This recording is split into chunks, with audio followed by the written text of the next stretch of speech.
You know, I think it's absolutely incredible that a variety of perennial was bred and introduced over 100 years ago, and now, still today, we're growing and highly appreciating it for all the wonderful qualities that it has. This is Astilbe Deutschland, a variety that was bred and introduced by George Arends in 1920.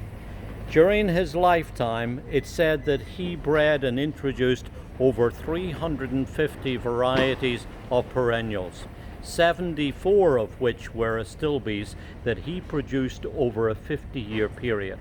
And this gorgeous variety is still highly valued today. And when you look at all of these beautiful, pristine, fluffy white flowers that are produced prominently above a canopy of dark green lacy foliage that incidentally deer and rabbits normally leave alone, you can start to see just what an invaluable plant this is and how it has managed to stand the test of time and still be grown in huge quantities today.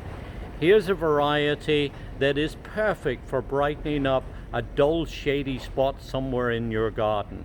It can be grown as a single individual specimen, but it's probably most effective if you're able to take it and plant it in nice big mass groups so that you're able to really take advantage of all of these gorgeous plumes.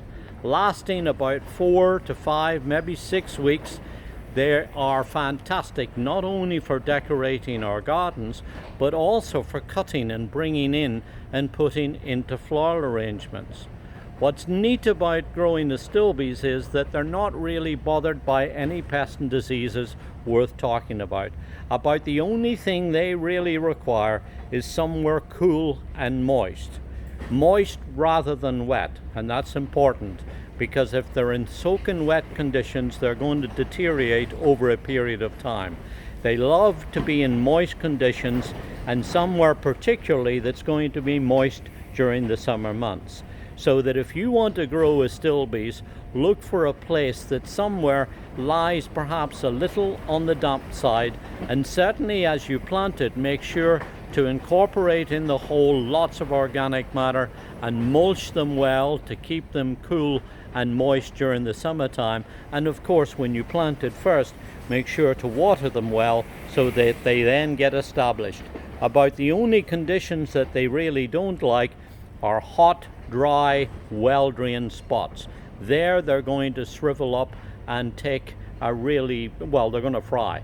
Whereas if you're able to put them out in a shadier place, and they will grow in deeper shade too, though you'll find in deep shade that they'll get a little bit more extended and they'll be lighter in terms of their flowering ability.